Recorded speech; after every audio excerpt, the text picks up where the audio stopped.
Gary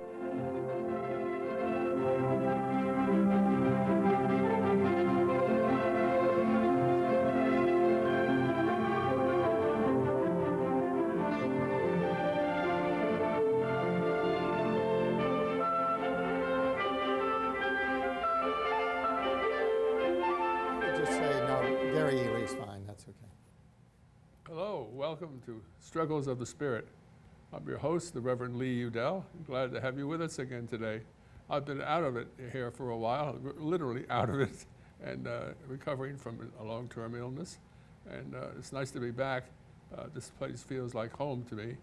I've been coming here and working here for years now, and I'm glad to join in with you people.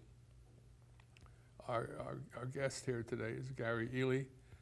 He's an intriguing guy. He has a lot of imagination, a lot of ideas, a lot of experience, and a lot of stuff, I guess. Right. And so I'm going to share him with you today. And he has some new adventures, new ideas that that could have a great bearing upon your own life, and not just his or mine. And so we're glad to have the chance to share Gary with you. How do you want to start, Gary? Well, probably a good way is to talk about spiritually how my life has changed over the last 40 years and what I see happening in my life for the next 20 years. I'm 65 now, and I think that... You don't look that old. Oh, thank you. I think that I've got 20 years of really strong energy, hopefully, that I can engage in things that are really important to me, that are fun to do, and that are hopefully rewarding and helpful to other people. As you know from my background, I was an Episcopal priest for about 20 years. I served a little bit in New Jersey, about 3 years, and then came to Vermont and served here in Vermont for about 16 or 17 years. When I finished, at that point, I decided that I was kind of burned out, that I didn't have as much inspiration as when I started in the ministry. And so one of my hobbies was investing in stocks and bonds and mutual funds. So I started a investment company 20 years ago and got my CFA, which is a Chartered Financial Analyst certification, and began to take on clients and then hire more people to work with me. And just recently, this summer, I've sold my company to my partners. They're in their 40s and very experienced, as much experience as I have really with the investment business. And so they are going to be taking over the company. And I'll work part-time with them for the next 5 or 6 years. But my new adventure, my new excitement around my spirit and what my spirit is calling me to do in the next 20 years, I hope, would be working on areas that will help the environment and help people. And so I'm very interested in the environment and ecology, and particularly one of my interests is cars. I'm very interested in alternative fuels for cars. About a year ago, or 2 years ago actually, I approached the Good News Garage with some friends that I had that we were in a spiritual study group together. So people may not know what that is. Yeah, that was ISD sponsored that, the Institute for Spiritual Development. And we were reading books and talking about our spiritual life. And you know, the spiritual life to me is everything in your life. It is. There's spirit in everything. And God wants us, I think, to be messengers of God's love and forgiveness in all our relationships. So in meeting with this group, we talked, and you know, it's pretty much sitting down, having conversation. And I think we all got a little antsy. And one of the members said, "Why don't we do something?" And you know, that's a tangible effect. That's a little shock to people who are used to talking. So I said, well, why don't we build an electric car? Let's take an old internal combustion engine. We call those ICEs or ICE. And let's take a car like that, take out the engine, the radiator, the exhaust system, the gas tank, everything that pollutes. Take away the oil, the filters, the fact that you have to, you know, drain the oil and have new oil every 5,000 miles. let's take a car and convert it to total electricity, which means a battery, system of batteries, and an electric motor, and then several devices you need to control the amount of power that's going to go to that motor. When you push down on the accelerator in a normal ICE car, you're allowing the carburetor or the fuel injection system to open up and burn more gas. Well, in a battery system in a plug-in car, you're pushing down that accelerator and it gradually gives the motor more and more electric energy. The car we built has a 144 volt battery pack, and that's 18 8-volt batteries. And so we have all of that voltage that goes to our motor. And what's interesting about our car is it's a stick shift because you don't lose as much energy in a stick shift. Stick shift is, and our motor is actually directly connected to our transmission. There's no clutch. Wow. So this is kind of a conundrum. Most mechanics out there are thinking, how do you have a transmission and motor directly connected and no clutch, and how do you shift the gears? Well, you'll see in a second in our video that you simply pull it out of one gear, hold it in neutral a few seconds, and push it into the next gear. And because the electric motor slows down so quickly, and the transmission slows down fairly quickly, the two match. They match really well as you shift the gears. It's a little more challenging to downshift, to go from fourth to third to second. A lot of times you don't have to do that, so you don't. But this car will actually drive in second and third gear all over town. Right. You don't need to have fourth or fifth, and you don't need first. So a lot of times you shift once, and if you're always rolling, you only just leave it in third to drive it. So in some ways it's like an automatic, where you're just moving the shift lever, but you don't have to use a clutch. Now, did you say it was from Good News Garage? Yes, Good News Garage. Now, that's going to confuse some people. Yes, Good News Garage is a spiritual place and a practical place. It's actually helping people to have cars.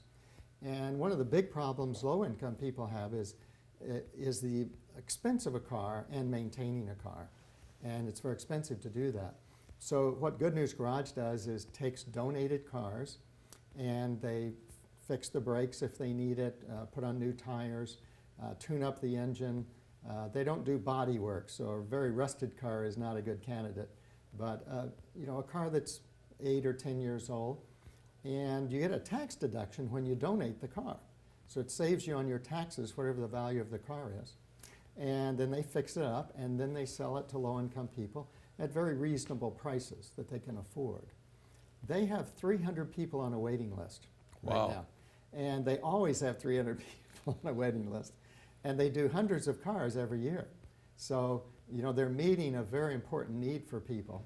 And just imagine trying to go to work, trying to go to the grocery store, taking your kids to school, going to a doctor appointment, just going to the theater or something, a restaurant for entertainment. All of those things require a car generally, although Burlington's pretty good about bicycle riders and people walking. I live within 1.25 miles of town, and so I usually walk downtown with my wife if we're going to go to a movie or a restaurant in the summer. Sometimes we'll do it in the winter, but not as often, of course. That's like New York City. Yes. I'm a New Yorker, and you don't need a car in New York by and large. No.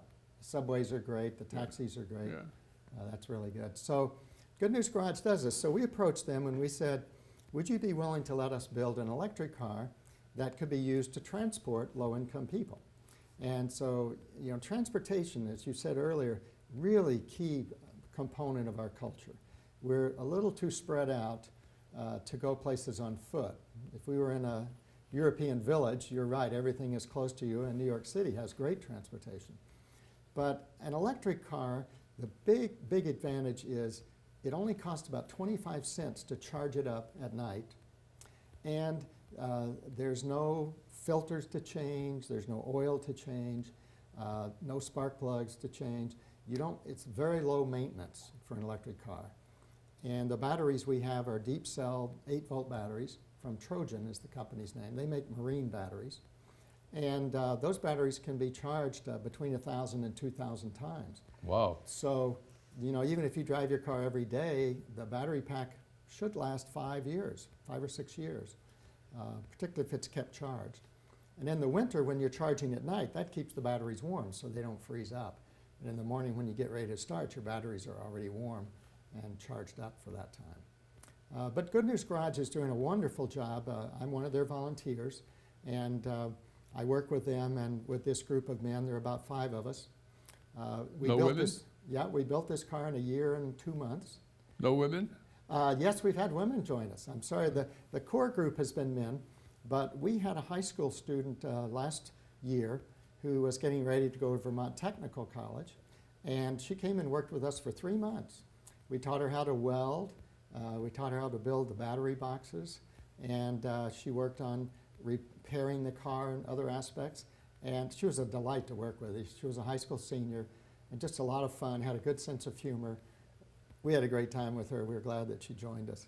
And we had other people come from college and from other walks of life who maybe worked with us 2 or 3 weeks in sequence, but then couldn't make a larger commitment.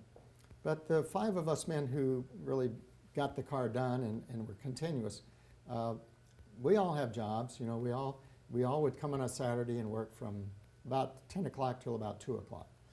And so it took a little over 50 Saturdays to build the car. The next build we do will go quicker because we were all, except for one person, none of us had ever done it before. So the next one I think we'll do is a van. We're going to do a van, a minivan, and that'll even transport more people to work and to jobs and various places they need to go. So I think we ought to watch the video. Let's do that. I came early today and we did a video of the car and I show you the parts, and then I actually took a drive. So you'll have a virtual video here of riding in an electric car. Oh, great. Good. It was built for Good News Garage. If you look at the hood here, this is the Good News Garage emblem, and our marketing and PR person there said, I want the car to look as close to this image as possible. So if you pull back a little ways here, you can see that we did get the smile on the front of the car, and we got the eyes on the front of the car. We still have to put the GNG license plate on the front to have a pretty close picture of what the mascot looks like. And this is actually a mascot car. It's the first electric car that we've built for Good News Garage. And if you come around this side, you'll see some of our sponsors. Good News Garage is a program that's supported by the Lutheran Social Services out of Connecticut. And there are now 3 Good News Garages, and a 4th is being built in Atlanta. Essentially what happens is a person gives their old vehicle to the garage reconditions it, new brakes, new points or plugs or anything it needs to really operate well as a car, and then they either give it or sell it to a low-income person.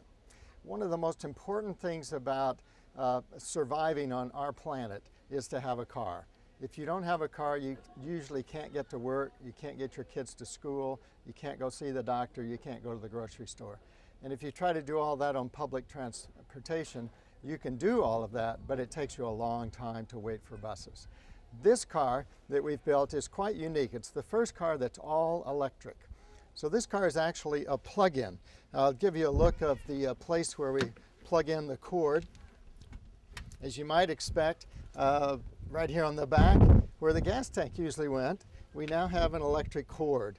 And that comes off of either 120 or 220. If you're charging at the lower speed 120, then that takes about 6 to 8 hours. If you're charging at 220, it takes about 3 to 4 hours. So it's about half the speed, which is really excellent. Now I'll open the trunk. Most electric cars have their batteries in the back. And so back here we have the trunk. This is the actual charger. So it's built to put out 144 volts, and that's because we have 18 batteries, and each battery is about 8 volts. So 8 times 18 is 144 volts, and that really helps the car go faster, get into traffic quicker, and that type of thing. On our charging circuit, we have these pigtails. Now, the long 50-foot cord plugs in here, and then that goes in a 120 outlet. We have an identical one that goes into the 220 outlet too. Now I'll just pull this out a little bit so that you can see the batteries. There are 5 batteries up on that ridge at the top. And then underneath this section, there are 8 8-volt batteries down in this section. You can see that this is easy to dismantle and take apart, and we have 8 down here. Now all of these are connected in series. So back here we have 13, and in the front we have 5. And back here, because of this extra weight, we added about 1,000 pounds to this car with batteries. So what we did here in this situation is put these batteries where the gas tank used to be, and also up just behind in the back of the trunk. There's a shelf right there that worked very well. They're in series, and there's a big plastic covered wire that comes, here's that plastic covering, that brings the battery from the back all the way to the front again. So we have a complete cycle. Those 18 batteries are all in series. And in series, it means you add up to 144 volts. So let's go to the front, and I'll show you a little bit about the engine. One of the most difficult parts of this car was getting the hood release to work. On the front, we put in some insulation around the batteries. And we did that because in the winter, you want to keep your batteries as warm as possible. A really nice feature about charging is that when you're charging your batteries at night, they warm up. And they probably get up to 60 or 70 degrees. So even in a freezing weather outside, and the car even being outside, we put this insulation, it's the rigid foam, goes around. There's 2 batteries in there, and there's 3 batteries under that silver right in front. When we first built it, that battery rack was too low. We pulled up to a curb and we destroyed our battery rack. Fortunately, it didn't hurt the batteries. So then we had to go back, redesign, and bring it up about 3 inches. Now it has really good clearance, underneath the car. Here's the main things that go on in an electric car. I'm going to throw the safety switch here so that anything I touch won't electrocute me. And the first thing is called the throttle control. So that comes from your accelerator pedal inside the car. And this is a device that looks sort of like a hand, and it has these copper strips. And as the actuator goes across these strips, it accumulates a signal that goes from that piece over here to the controller. Now the controller from that signal directs more and more volts to the engine. And the wires that go to the engine are this red and this black over here. Underneath, where we really can't see, the engine is located. You can barely see the edge and a shaft on that side of it. So the engine's kind of hidden here, which is good. It keeps it from getting wet or getting grease or anything on it. The amazing thing about this car, when you think about it, you never change a filter, you never change the oil, you never have to fill up the gas tank. In fact, this car doesn't need to go to a gas station ever again. It's kind of a very interesting phenomenon. If you have a car like this, you just kind of give up gas stations. You don't have anything to do with them anymore. This battery is a 12-volt battery. Now this battery operates all the accessories of the car. So the lights, the windshield wipers, the heater, the windows going up and down, the safety belts coming forward, all of that's operated by this battery. Now, in order to keep this battery charged, in an internal combustion engine, we'd have a pulley wheel, and you would create an alternator, a generator on there, would generate electricity to charge the battery while you're driving. Well, in this car, you don't have that. There's no engine doing that type of thing. So what we have here is a converter. The converter takes 144 volts, which are in the battery pack, converts it down to 12 volts, and then charges this battery while you're driving. But a funny thing happened. A funny thing happened on the way to the forum. When you turn the car off, this battery started draining back through that converter and going to the 144 pack. So in like 3 or 4 days, our battery would be dead. Well, what it turned out was we thought the electricity was going to just go to charge the battery. When you turn it out, the electricity goes backwards, goes the other way. So we put in a relay that when the car is off, the charging coming out of the battery stays in the battery. It can't get out of there. So this little red wire here goes across to this relay, and that relay is what shuts on and off depending on whether the key is on or off. Now there's a couple of things we had to add, because without an internal combustion engine you also don't have a vacuum. Internal combustion engine has a vacuum pump that assists the brakes, and that's what creates power brakes. But also there is power steering in this car. To assist that, we had to find an electric power steering pump. Most power steering pumps work off of the motor with a pulley, so we didn't have that kind of situation. Now we have an extra shaft on the motor, and you might say, well, why didn't you put a pulley on that and drive it that way? The problem is the electric motor, when you come to a stop, it stops. So you wouldn't have brakes or you wouldn't have power steering assist when you're sitting still. So to overcome that problem, we used the whole 144 volt pack. Actually, the 12 volt battery being charged runs those two things, the vacuum pump and the power steering pump. We have fuses in here for the normal part of the car. We created two fuse blocks for the electric part of the car. One is a high voltage, 144 volts. The other is 12 volts, which allows fuses to be inserted for various things we've added to the car. The car also has an excellent set of gauges on the dashboard. Let's go up there and we'll look at that. We're inside the car now, and we're going to take a test drive in a little bit.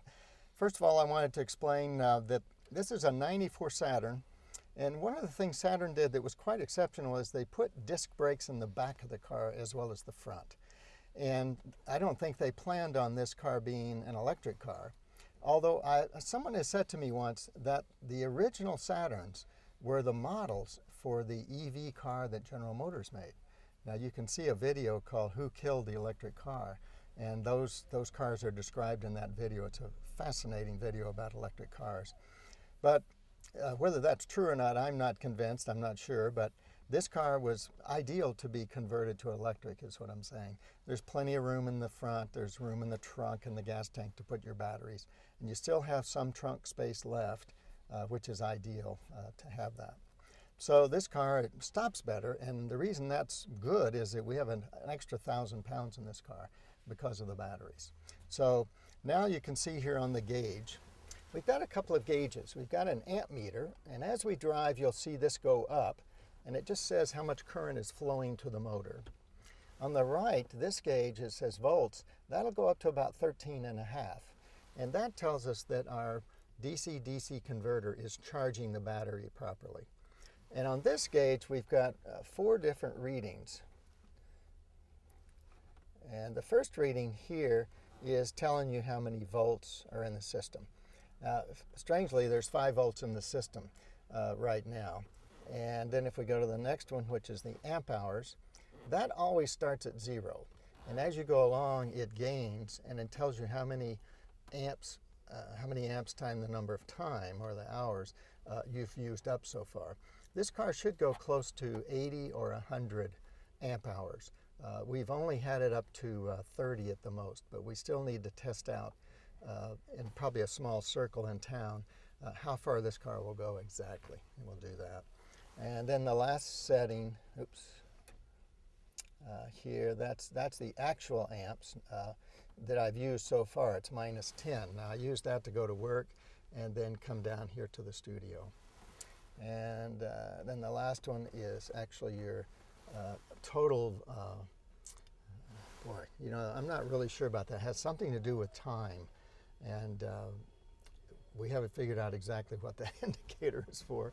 All the bars at the top, since they're green, says that my battery system is fully charged. And as you go along, that's sort of like a fuel gauge. As you get smaller on the lights, fewer number, you're running out of, in quotes, electricity.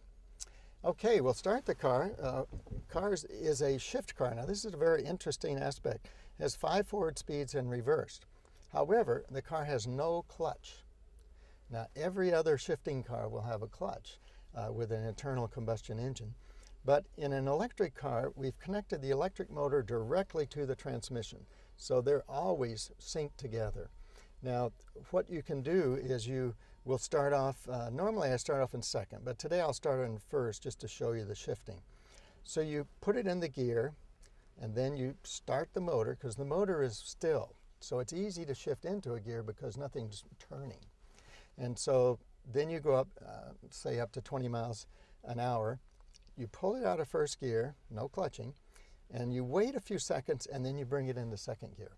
Now that lets the electric motor slow down, so it's going to match second gear's ratio. And that's the same for all 3, 4, and 5.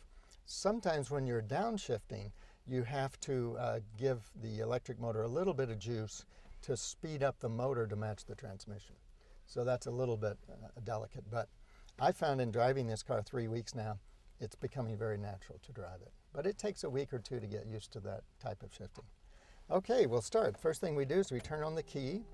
You can hear a slight noise. Now, that's the DC converter, it's the power steering pump, and it's the vacuum pump. Those are the things that are making noise at this point.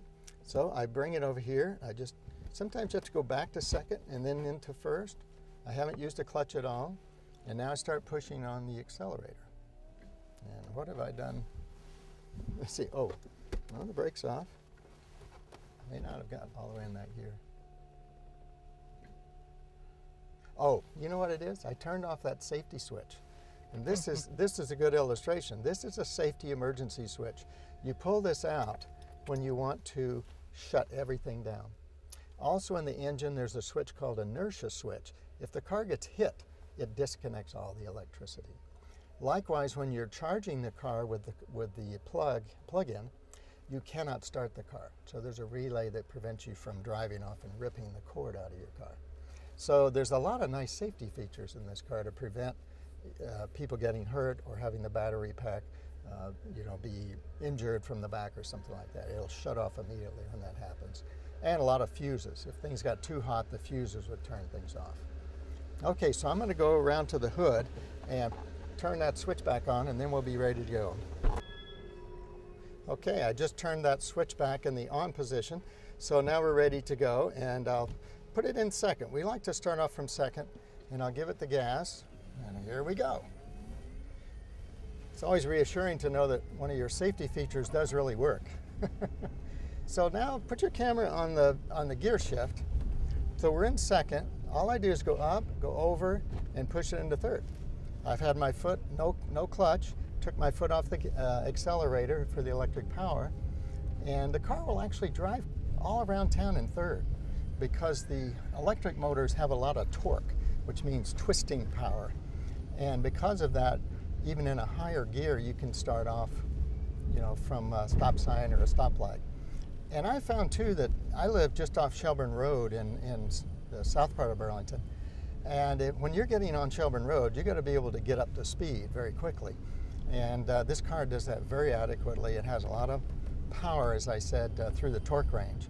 And that really gets you up and gets you going. Now, this is kind of interesting. We're driving through a parking lot.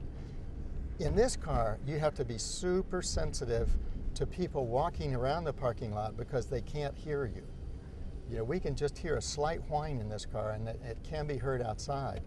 But a person that has a hearing problem or something like that, they might not hear it. So you pull into a convenience store or a gas station or anywhere going up your street at home, you want to be careful, you want to look out, you want to make sure that people are, that people notice you're coming and that kind of thing. So we're just going to go around the block here and then go back to the studio. I have not shifted at all. I've left the car in third. So in many ways, this feels like an automatic transmission car. But when I come to the stop sign, well, I'll illustrate right now. We'll stop it and we'll just leave it in third. So my motor is slowed down. It's not even running. We're stopped. I push on the accelerator. Here we go. You can hear just the faintest little sound of the motor. And now we're up to 25 miles an hour. So it happens pretty quickly that this car is able to work like that. So now we'll make a right. I'm going to shift a second. And I just give it a little bit of juice to go in. And here we go in second. So downshifting, you want to speed up the motor just a slight amount so that the motor speed and the transmission speed will be equal and they mesh together. Now this this car has a synchromesh transmission, which means that even when it was an internal combustion car, there's an extra gear that speeds up the transmission to match the motor speed. And so that's a nice feature that comes in all cars.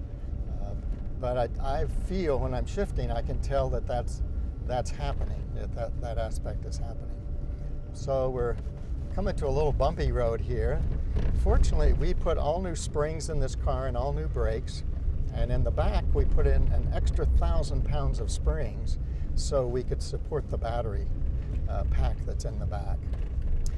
I like to say the car drives like a Lincoln Continental. It sort of has this ability to kind of, this ability to kind of cruise is what I like about it. I said oops because a truck was coming there and I didn't see him at first, and so another good illustration of how the brakes work really well. It's always good. I find when I'm driving this car, I don't try to drive fast. You know, it's a fairly heavy car. It certainly has enough springs to support the weight, but this car is very precious. Having helped build this car with 4 other gentlemen, it's a very precious car to me. I would hate to see it injured. Oh, and the last thing I forgot to mention was that Mako is a paint company here in the Burlington area, and they volunteered to paint this car for us, a 2-tone color of blue to green. I requested those colors because I wanted to symbolize that this car has gone from being an ICE car, internal combustion engine, to being an electric car. So we see blue as kind of the ICE color, and it transforms to green in the back to be a car that does not pollute. Now, the only way that this car might be polluting would be if you had, if your electricity is coming from a coal power plant. But ideally, I would say in the next 5 years, many of us are going to be heating our homes and maintaining our homes electrically with solar panels. They're advancing so fast. And this car would take probably 6 solar panels on the top of your garage to be able to charge up the batteries. And so if you have that solar panel, and then the way it works is quite interesting. The solar panel creates the energy, puts it on the grid, sends it back to the power plant. Now, a lot of times it doesn't get to the power plant. It goes to your neighbor who's drawing current. So your meter runs backwards, which means you're earning credits on your electricity. Then at night, when you're charging the car and there isn't any sun, you're going to use those credits to charge the car. So it's possible for this car and for a home, I think, in the near future, to be totally supported by solar energy. And even in Vermont, where, you know, today's a cloudy day, but you still get good exposure. The big step that's been made in solar panels has been developed by a company here in Vermont, NRG, and they've developed a tracker. So you put all of your solar panels on this array. It's a steel array, and it has a computer that always makes it face the sun. So as the day goes by, your whole array turns and always faces the sun. That increases your solar panel efficiency by 40%. So that was a huge gain when they created that. And it's great to know we have a small company in Vermont that's very inventive and very creative and helping us all to live a better life with a better environment. Thank you very much. Well, here we are, Lee. We gave you a chance to see the video. One of the reasons that I got into this was I like cars. I like playing with cars. But a more important reason was a more spiritual reason for me. When I went through seminary and studied to be a priest, one of the most impressive parts of my study was realizing that the Hebrew community, the Jewish community, with Abraham and all of his sons and daughters and families, they believed in stewardship of the earth.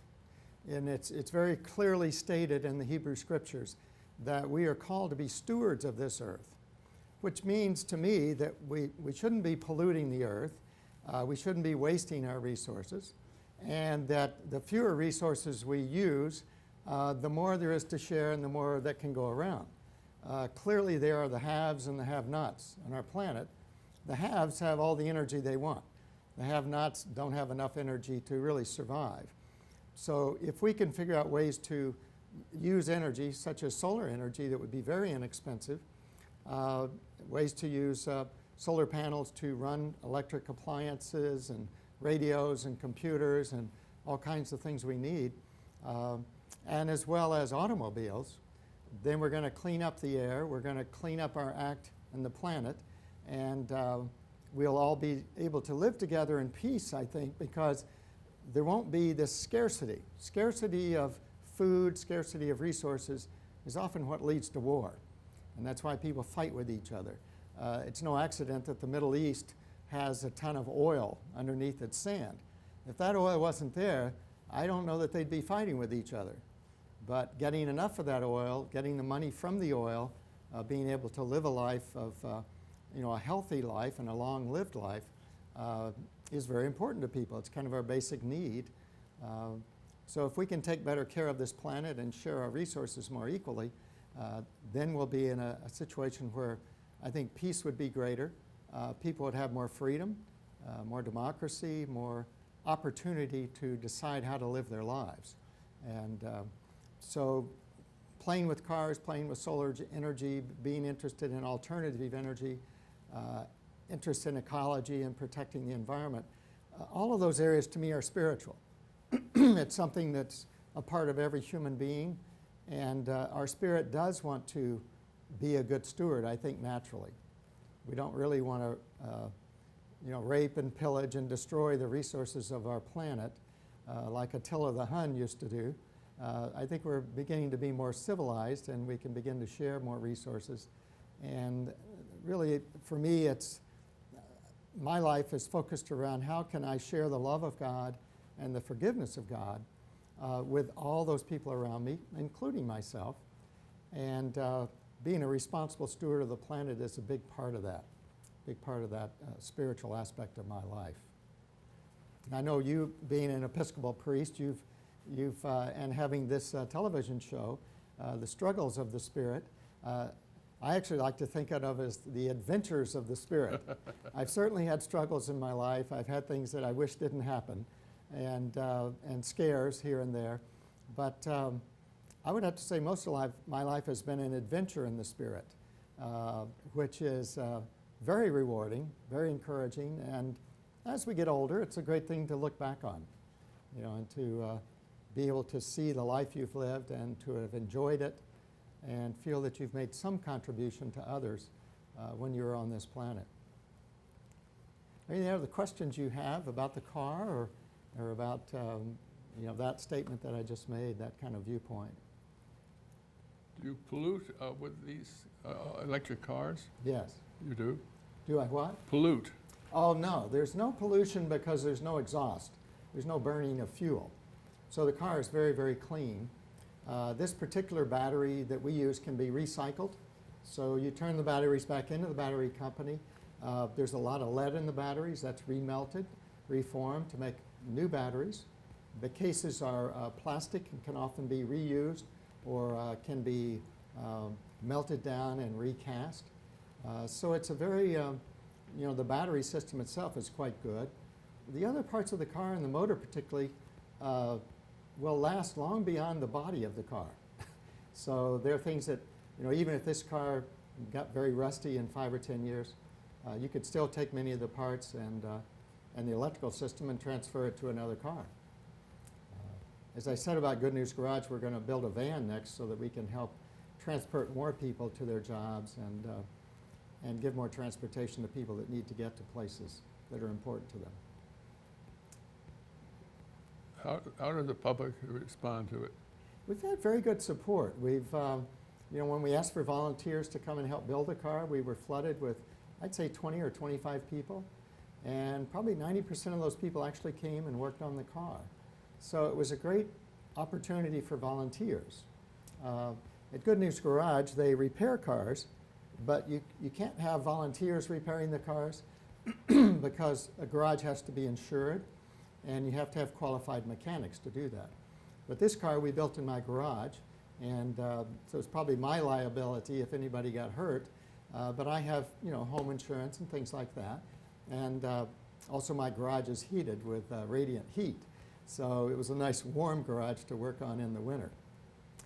But I think people, I hope people feel encouraged by this example to get involved in their community, volunteer your time, become involved with agencies in our community that are helping others. And I think it's one of the most rewarding things you can do, and it feels good. It feels good inside to help other people and to do in a way that you know is necessary, that's meaningful.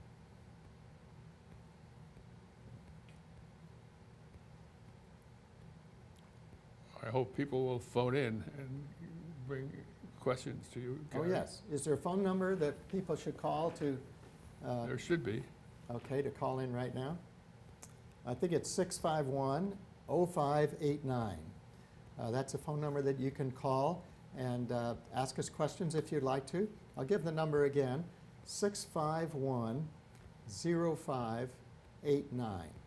So please call us if you have any questions about the car or about spirituality or how you might be involved in something like this. Give the number one more time, 651-0589. I've been driving this car to work every day for the last 3 weeks, and it's funny, it gets a lot of stares because the car is blue in the front, green in the back. It's a nice way that the two paints are blended. We really thank our sponsor, Mako, who did the paint job. It's turned out very well. Our other big contributors were Central Vermont Public Service, their electric company, Burlington Electric Company, and also Green Mountain Power. All of them help support. Several of the volunteers at Good News Garage made monetary contributions, as well as spent time working on the car, which was helpful. A friend of one of our mechanics working on the car did the graphics for the car, which was really nice. And we went out to Ratty Brothers and got some parts when we needed parts. Traveled around to a lot of different places for information, for help. Even Saturn has agreed to provide any mechanical parts we need for the car at cost. And we're going to buy some low rolling resistance tires.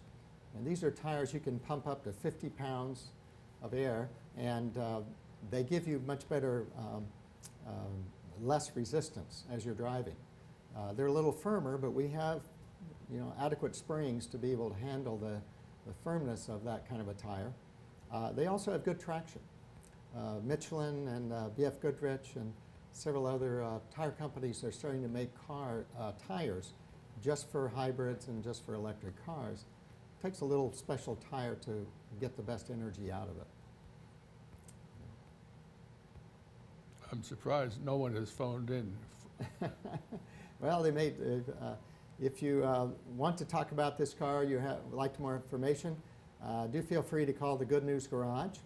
And likewise, if you have a car to donate, if you've got an old clunker and you didn't turn it in under the government's program, or you just have a car that's, it's usable, really is what we look for, but it's getting old to you and you're ready for a new vehicle, or maybe a vehicle that you could guarantee more safely to drive on the highway for a long distance, do think about donating your car. We get all kinds of cars. It's amazing. You get all the American brands. We get Volvos, we get Mercedes-Benz, we get Audis. Even the foreign cars are popular, and a lot of the cars that are made in Korea and Japan come through the garage. So it's a great place to have, to donate your car and to really change someone's life. It makes their life so much easier and allows them to advance, to get a better job, to improve their skills, to go to school, all the things that most of us take for granted. A person that has a very low income is restricted. They really can't get ahead unless they have a vehicle that allows them to go to these various places. Gary, why can't the manufacturers put a sound in the car so that you hear it coming down the street? That's a good question. There are certain whistles that you can mount on your car that only animals hear. you know, a high-pitched sound. And people use those if they drive out where deer are crossing the highway or other animals, or moose, you know, something that they can hear so they're alerted. It's an interesting balance between people that don't want to hear any noise and want their neighborhood quiet, and people who, you know, in a parking lot or something, kind of need to know that you're coming. I've often thought we should have on a car a small horn, and, you know, a very small horn that just beeps a little bit, just so people know you're there. And that might be something that we should think about. We have a regular horn in the car, so we can beep our regular horn, but it's kind of loud, and maybe something you could beep that would be softer, still hearable by someone that's hearing impaired, but you're right, it's a very important safety issue, and I think the responsibility right now is on the driver. I find this even in the Prius I drive. A lot of times when you're coasting, the motor is off, and so having some kind of sound is ideal. But I'll certainly keep that in mind as we design our next vehicle and see if there's something we could retrofit that would be would make a sound but wouldn't be too loud or too jarring. Thank you. Yes. Because I have my disability with my sight, Yes. I have to depend upon what I hear Exactly. a lot. And so I would hate to have a car that made no noise at all. Yes. I agree with you. We'll do some creative thinking with that, because it might be kind of interesting if you heard music, for instance. Sure. And you could portray some kind of music through your sound system. Or another possibility would be kind of a loudspeaker where you could talk. And you could say, I'm driving an electric car, please be cautious. You know, somebody hear that out of the front of your car just, you know, for one time would certainly alert people, and wouldn't be as jarring as a horn honking at somebody. That's a very good question. I'm going to keep my creative juices flowing on that. Thank you, Gary. I like the idea of music. Yeah. Then you can, as an owner of a car, you can make a little bit of a statement about what kind of music you like. Some people would be Brahms, and other people it would be the latest pop music. Or Wagner. Or Wagner. That could be very interesting. Yeah.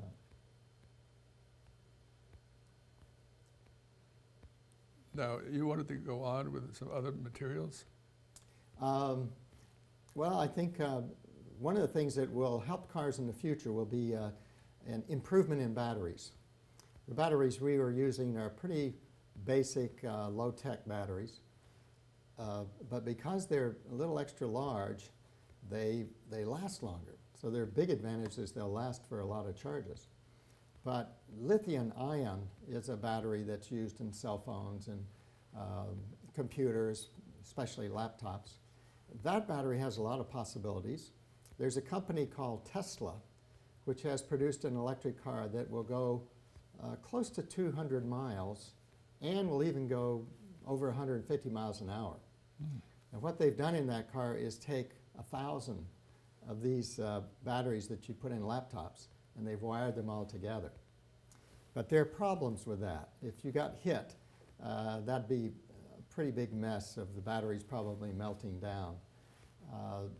You also need to keep them cool, not too hot, and charging them requires a lot of energy.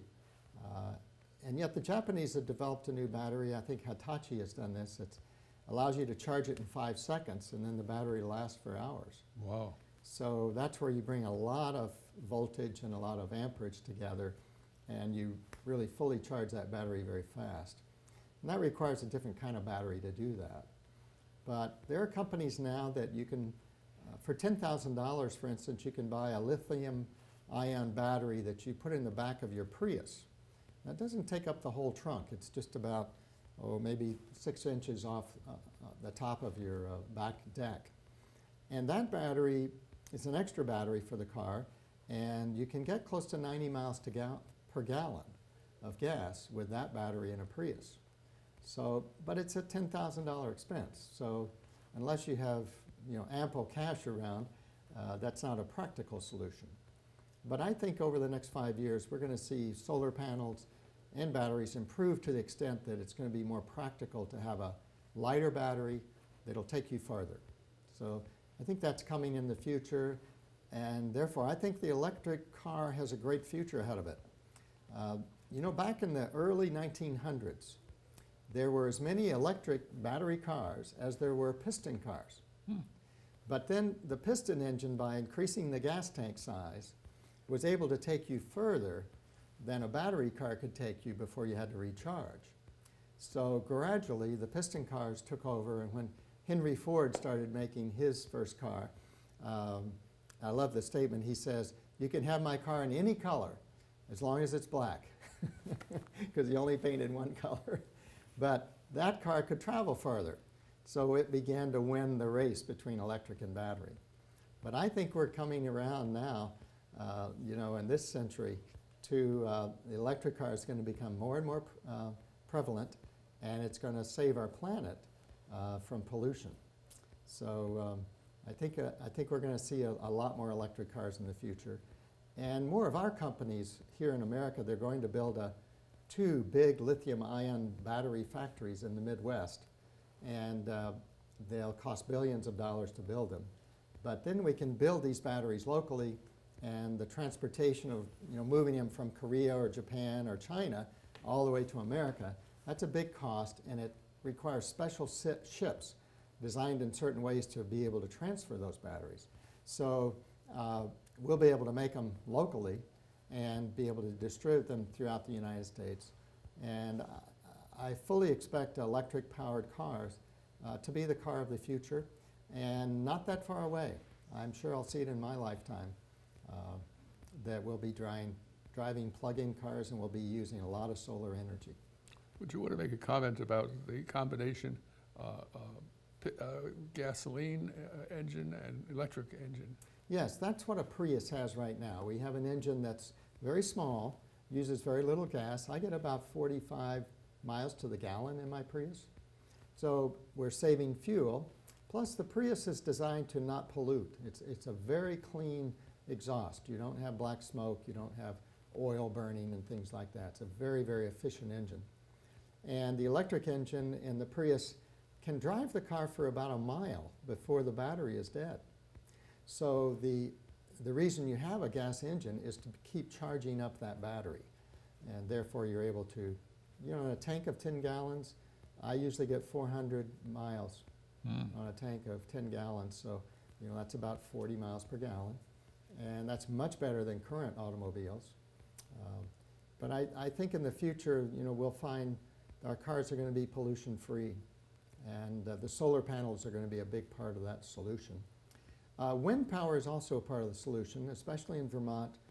It's great for farmers. It's great for areas where you have plenty of space to raise a tower. They usually go up 125 feet. And so in that situation, wind power can help a great deal. But people object to it on the ridges in Vermont because we like the beauty of our state. And so I think the solar panels are going to be a better option, and will provide more electricity and will continue to get cheaper and cheaper. But you will find that even for solar, you have to have a radius of about 30 feet to put up one of these arrays that can turn. So some people, that's their whole backyard in Burlington. But most people are going to have a yard bigger than that.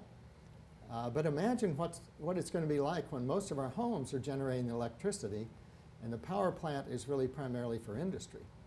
That's going to allow power plants to go with more solar, go with more wind power, and use natural gas, which we have a huge supply of natural gas. If they use that gas to run power plants, we're going to have a much cleaner environment, a lot less pollution.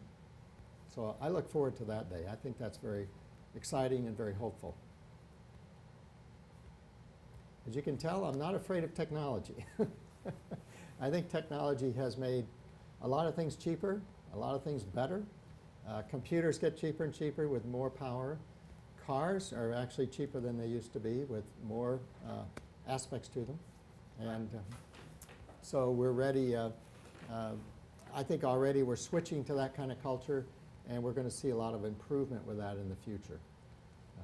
But we have to be good stewards. We have to make sure that what we do doesn't hurt the earth. Like a doctor, do no harm. You know, it's okay to have technology and okay to have new inventions as long as those inventions don't make the planet worse, but improve the planet. That'll be the guiding force, I hope, to see. So I guess we're just about out of time. Thank you, Gary. It's been a pleasure to be on the show today and to talk with you today and to show you some things I'm very passionate about, very excited about in my life. And I think God calls us to be involved in what we're interested in. And whatever you're interested in, you can use that to benefit others and to benefit yourself and to have a life that you feel makes a real contribution to others and to the planet. So thanks for inviting me today, and I'm very glad to be able to come and show you about the electric car we built together. I hope some other stations will show your work. Is there a chance that that could happen? Yes, I think Good News Garage will like to be able to use this video that we've seen to teach people about electric cars. And one of the projects that I would like to apply for, a lot of this government money to help restore our economy is being offered to projects that can train people, can give people jobs, and can contribute to a betterment of the environment and to our general health. I think having a nonprofit like Good News Garage, where you could build these electric cars and people could use them for transportation, and you could also give them jobs and train them how to convert cars from gas to electric, I think that's a great idea. So I know Carmen George at Good News Garage and myself are very interested in trying to do a project like that. So if anyone out there knows about this kind of a grant or would be willing to help us with this, we'd love to hear from you. And just feel free to call the Good News Garage and talk to Carmen George, and she'll be sure to get the message to me. Great. Well, thanks, Lee, for having me on. Thank you. I enjoyed it. Thank you very much, Gary. Thank you. And if you have not been able to phone in, please write in, and you can give us your ideas in a response by just writing the station here, channel 15, about VCAM, Vermont Community Access Media, your response to the program. So we'd like to get your feedback.